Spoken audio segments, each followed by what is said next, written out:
आदरणीय खडसे साहेब, बाबूजी, माझे अध्यक्ष, निरीक्षक वगैरे सगळ्या पदाधिकाऱ्यांच्या उपस्थितीमध्ये बैठक घेतलेली आहे। मी अध्यक्ष झाल्यानंतर महाराष्ट्राचा दौरा करतोय आणि अध्यक्ष झाल्यानंतर महाराष्ट्राचा दौरा करत असताना जिल्ह्यामध्ये पक्ष संघटना प्रचंड ताकदीने उभी करण्याचा प्रयत्न मी करणार आहे।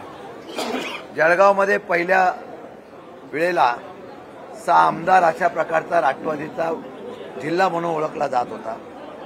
बरेच जण पक्ष सोडून गेलेले आहेत आणि त्या काळामध्ये जे राहिलेले निष्ठावंत आहेत त्या सर्वांना बरोबर घेऊन परत एकदा हा जिल्हा राष्ट्रवादीचा ताकदीने करायचा असा आम्ही प्रयत्न करणार आहोत। मला खात्री आहे की पुढच्या काही 2-3 दिवस अध्यक्ष सांगतील त्यावेळेला आम्ही वेळ देऊ। या जिल्ह्यामधले काही प्रमुख प्रश्न आहेत ते खडसे साहेब आणि या सर्वांच्या माध्यमातून या असलेल्या जिल्ह्यातल्या प्रमुख प्रश्नावर जिल्हाधिकारी कार्यालयावर आणि पोलीस डिपार्टमेंटच्या असलेल्या सहकार्याची भावना करावी म्हणून आम्ही मोर्चा आयोजित करणार आहोत। त्यामध्ये केळीचा असलेल्या योग्य भावाच्या बाबतीमध्ये तशाच पद्धतीने जळगाव शहराचा विकास, कार्यकर्त्यावर होणारी दडपशाही, कायदा सुव्यवस्थेचा झालेला प्रश्न आणि सत्तेचा गैरवापर केला जातो याच्या बाबतीत आवाज उठवण्यासाठी आम्ही मोर्चा काढणार आहोत। भविष्य काळामध्ये येणाऱ्या जिल्हा परिषद, पंचायत समिती, महानगरपालिका, स्थानिक स्वराज्य संस्था या महाविकास आघाडीच्या माध्यमातून एकत्रितपणे लढायच्या अशा प्रकारच्या सूचना मी या केलेल्या आहेत। ते करत असताना प्रत्येक मतदारसंघामध्ये माझा आणि तिथल्या आमच्या पदाधिकाऱ्यांचा एक दौरा या ठिकाणी करणार आहोत आणि म्हणून आजची बैठक झालेली आहे। बैठकीला चांगल्या प्रकारचं निष्ठावंत कार्यकर्त्यांची उपस्थिती आहे। मला खात्री आहे येणाऱ्या काळामध्ये हा जिल्हा परत आम्ही उभारी देऊन मजबूत करू अशा प्रकारचा विश्वास व्यक्त करतो। आता हैदराबाद या जिल्ह्याचा विरोध होताना आपल्याला पाहायला मिळतो। अनेक जण न्यायालयामध्ये त्या विरोधात दाद मागतायत, अनेकांना पाठवले होते। मी या संदर्भामध्ये त्या दिवशी सांगितलं होतं, आत्ताही माझं तेच म्हणणं आहे, सरकारची भूमिका जर कोणाला न्याय द्यायची असेल तर केंद्र आणि राज्य सरकारच्या माध्यमातून हा निर्णय लगेच सुटू शकतो। मग ओबीसीचा कोटा वाढवावा, त्याला धक्का लावू नये, त्यावेळेला असे वेगवेगळ्या प्रकारच्या मागण्या सुद्धा आहेत। परंतु राजकारणासाठी दुर्दैवाने महाराष्ट्रामध्ये आता राजकारणासाठी समाजामध्ये, जाती धर्मामध्ये वेगवेगळे विषय करून ते विषय तसेच चिघळत ठेवायचे, प्रलंबित ठेवायचे आणि त्याचा राजकीय फायदा उठवायचा, अशा प्रकारचं चित्र होतं का काय अशी शंका सध्या सगळीकडे सुरू आहे। आता हैदराबाद गॅझेट लागू करण्याचं आश्वासन हे त्यावेळेला एकनाथ शिंदे असताना नवी मुंबईला सुद्धा दिलं होतं। आता सुद्धा तशाच प्रकारचं आश्वासन यावेळेला देवेंद्र फडणवीस मुख्यमंत्री असताना त्यांच्या समितीने दिलेला आहे। आता या संदर्भामध्ये त्यांच्याच मंत्रिमंडळातले मंत्री, खरं म्हणतात हा कॅबिनेट मंत्र्यांचा निर्णय होत असतो, कॅबिनेटमध्ये निर्णय होत असताना तेच मंत्री बाहेर विरोध का करतात, का ते करतात याचा अर्थ वेगळा काय घ्यायचा अशी चर्चा सुद्धा आता लोकांमध्ये आहे। जर त्या मंत्र्यांनी किंवा काही लोक कोर्टात जाण्याचा विचार करत असतील तर याचं स्पष्टीकरण विरोधी पक्षाच्या ऐवजी सरकारने करणं गरजेचं आहे। मला वाटतं की ताबडतोब या बाबतीमध्ये ते सांगतायत की आम्ही त्यांचा गैरसमज दूर करू। काही ओबीसी नेत्यांना ते मान्य आहे, काही लोकांना मान्य नाही आणि काही ठिकाणी लगेच मोर्चे निघाले जात आहेत। माझं म्हणणं आहे आता हा राजकारणाचा विषय न करता भावनिक विषय आहे, त्याला न्याय देण्याचा प्रयत्न राज्य सरकारचे प्रमुख म्हणून मुख्यमंत्र्यांनी ताबडतोब करावा, त्याचा खुलासा करावा आणि त्याचा निर्णय जाहीर करावा। एक मी सगळ्यांची बोलतो। मी एवढंच सांगेल, अद्यापपर्यंत त्यांचं कुठल्याही परिस्थितीमध्ये त्यांनी अजून त्यांची युतीचा संकेत, आघाडीचा संकेत दिलेला नाही। सध्या आम्ही आघाडी, महाविकास आघाडी म्हणून येणाऱ्या सगळ्या स्थानिक स्वराज्य संस्थेला पुढे जाणार आहोत। ज्यावेळेला त्यांच्या अशा प्रकारचा निर्णय जाहीर होईल त्यावेळेला राज्याचे आणि देशाचे आमचे सगळे प्रमुख नेते मंडळी बसून आम्ही महाविकास आघाडीचे लोक प्रमुख बसून त्याच्या संदर्भात निर्णय घेऊ. पाकिस्तानची जी मॅच होणार आहे त्या मॅचच्या दरम्यान शिवसेना ठाकरे गटाने जे आहे एक मोठा निर्णय घेतला आहे की राज्यभर माझा कुंकू माझा देश आंदोलन छेडणार आहे. सिंधू के सम्मान में शिवसेना मैदान में अशा प्रकारचं ते आंदोलन असणार आहे. त्याला निश्चितपणाने आमचा सुद्धा पाठिंबा असेल. देशाच्या हितासाठी ज्यावेळेला पाकिस्तानचा विषय येतो तेव्हा सगळ्या धर्माची लोक एकत्र येतात.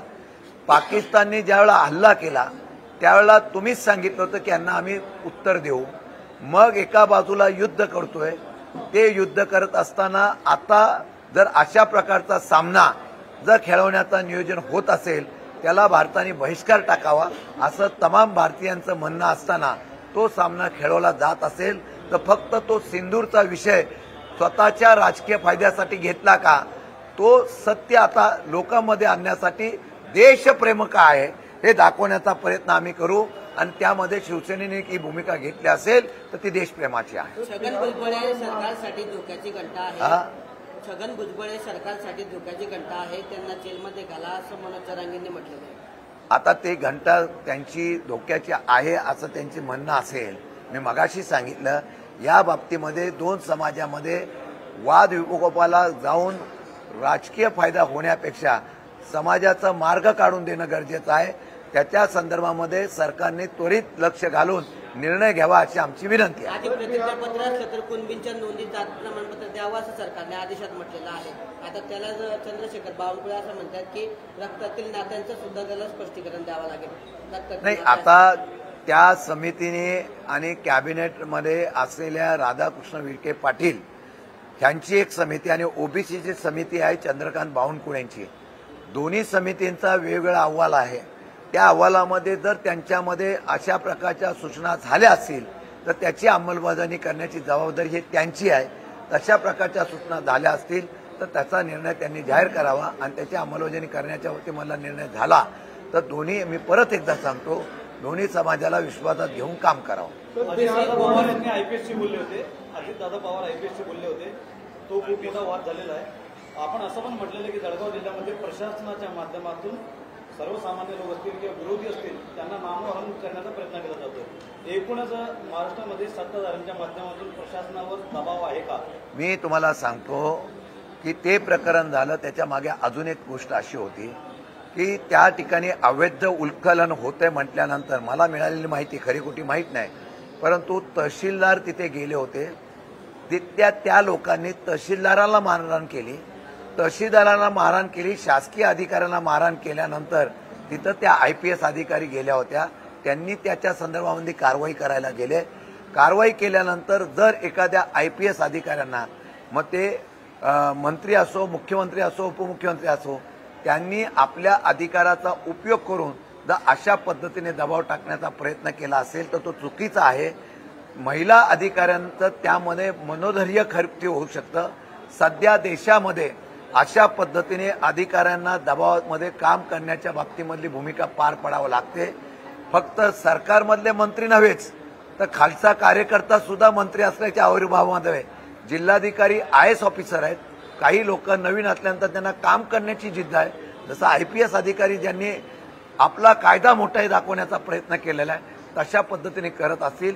जे त्या पद्धतीने स्टेटमेंट केलेलं आहे ते चुकीचं आहे आणि त्या चुकीच्या स्टेटमेंटबद्दल जर अशा पद्धतीने आयपीएस अधिकारी, आयएस ऑफिसर किंवा प्रशासकीय अधिकाऱ्यावर दबाव टाकून राजकारण करण्याचं काम होत असेल तर त्याचा निश्चितपणाने आम्ही विरोध करतो. संधी आली तर महाविकास आघाडीसोबत जाऊ शकतो असं महादेव संधी आली तर महाविकास आघाडीसोबत जाऊ शकतो असं महादेव जानकरांनी म्हटलेलं आहे.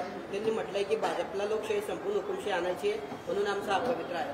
भाजप नेहमी स्वार्थासाठी त्या समाजाच्या असलेल्या नेत्यांचा वापर करतो. अशा प्रकारची चर्चा, अशा प्रकारचं मत त्या समाजाचे नेते, त्या समाजाच्या जनतेचं झालेलं आहे. तुम्ही बघा, गेल्या काही वर्षापासून जर बघितलं असेल तर या महाराष्ट्रामध्ये विकासाची चर्चा होते. आज या महाराष्ट्रामध्ये समाजाच्या असलेल्या विषयाची चर्चा होते. होण्याबद्दल आमचं दुमत नाही, परंतु त्या समाजाचे नेते त्या ठिकाणी काम करतात.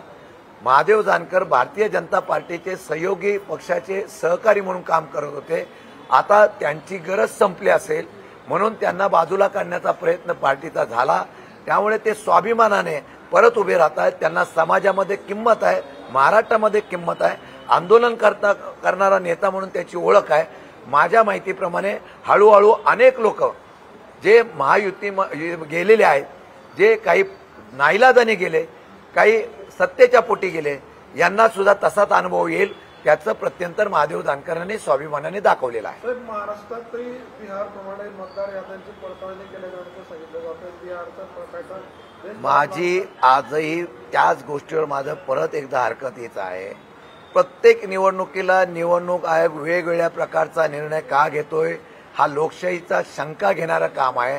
बिहार आणि पश्चिम बंगालमध्ये आत्ता मतदार यादी या ठिकाणी सर्वेक्षण चालू आहे. दुबार मतदार यादी किंवा बोगस मतदार यादी सर्वेक्षण चालू आहे. मग या महाराष्ट्रामध्ये सातत्याने आम्ही सांगतोय 75 लाख लोकांची बोगस मतदार यादी आलेली आहे.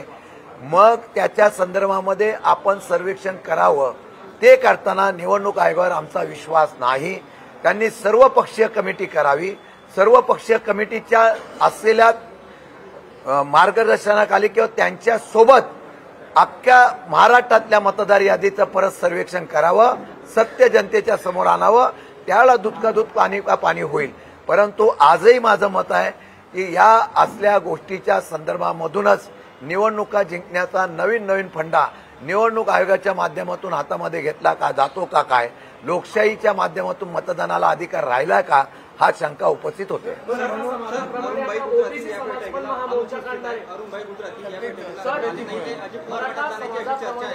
एक एक कोणीतरी विचार. मी आतापर्यंत मला माहित नाही आहे.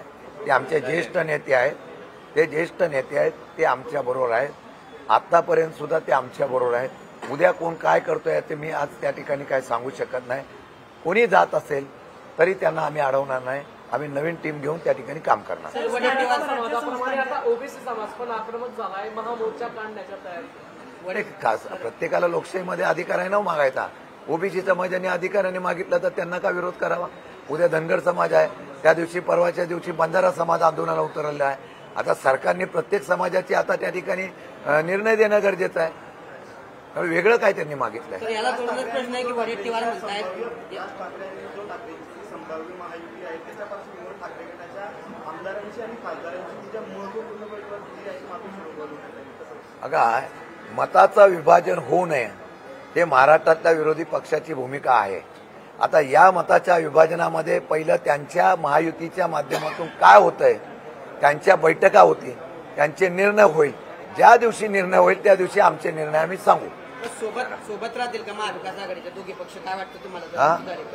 ठाकरे बंधूंची युती झाली तर महाविकास आघाडी एकत्र जर तर आता कशाला बोलू. पहिलं ते जाहीर तर होऊन द्या. ते जाहीर झाल्यानंतर मग आम्ही आमची भूमिका स्पष्ट करू. आता आम्ही महाविकास आघाडी म्हणून एकत्र एवढं तुम्हाला सांगतो. शेवटचा प्रश्न, वडेट्टीवार म्हणतायत की मुख्यमंत्र्यांनी सर्वपक्षीय बैठक घेतली पाहिजे, नाही तर आम्ही पूर्ण महाराष्ट्रामध्ये ओबीसीचे मोर्चे काढू. तुमचा पाठिंबा असेल का त्यांना? हे मी मागच्या वेळेला मराठा आरक्षण झालं त्यावेळेला सुद्धा सांगितलं होतं. या देशामध्ये राज्यामध्ये विरोधी पक्षाला विश्वासात घेऊन कुठल्याही प्रकारचा मार्ग काढण्यासाठी प्रयत्न होत नाही. ज्या दिवशी अगदी डोक्यावरून पाणी जातं त्यावेळेला विरोधी पक्षाला बरोबर घेतलं जातं. मागच्या वेळेला सुद्धा ज्यावेळेला पेहलगामचा हल्ला झाल्यानंतर पाकिस्तानवर जेव्हा हल्ला करण्याचा विषय आला तेव्हा देशातल्या विरोधी पक्षाला बोलवलं. देशाच्या विरोधी पक्षांनी पाठिंबा दिला. ही वस्तुस्थिती आहे. राज्यामध्ये मराठा आरक्षणाच्या वेळेला सुद्धा मी सांगितलं होतं सगळ्या विरोधी पक्षाला तुम्ही बोलवा, विश्वासात घ्या, पण ते श्रेय एकट्या भाजपलाच घ्यायचं होतं. त्यांना त्यांच्या मित्रांना सुद्धा श्रेय द्यायचं नव्हतं. त्यामुळे आता त्यांनी बोलवलं का नाही बोलवलं याची आम्ही वाट बघू.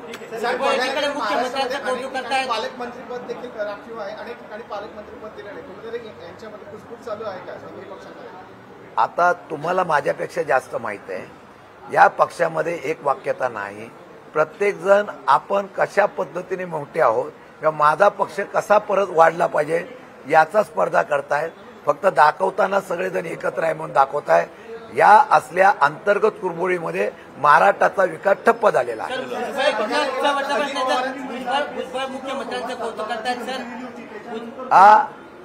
अजितदादांनी ज्या महिला IPSC ज्यांना धमकीचं प्रकरण समोर आलं, व्हिडिओ व्हायरल झाला, त्याच्यानंतर अजितदादा 2 दिवसापासून विश्रांती होते, तब्येतीचं कारण दिलं होतं त्यांनी, परंतु आज सकाळपासून त्यांनी परत मंत्रालयात बैठका घ्यायला सुरुवात केली. त्यांनी बैठका मग उपमुख्यमंत्री ते बैठका घेतील का? त्यांनी आता ती बैठका कोणाला घेऊन करायची असं काही नाही. सर्वांचे आभार. भुजबळ जे आहेत एकीकडे ओबीसीवरून सरकारवर आक्रमक झालेला असताना दुसरीकडे तर मुख्यमंत्र्यांचं कौतुक करताना पाहायला मिळतात. ते म्हणतात की महाराष्ट्राच्या विकासाचा ध्यास असलेले मुख्यमंत्री देवेंद्र फडणवीस आहेत. हे अंदर की बात त्यांना विचारा. भुजबळ साहेबांना असं वाटत होतं अन्याय सरकार करतात तर त्यांनी राजीनामा दिला पाहिजे. चला.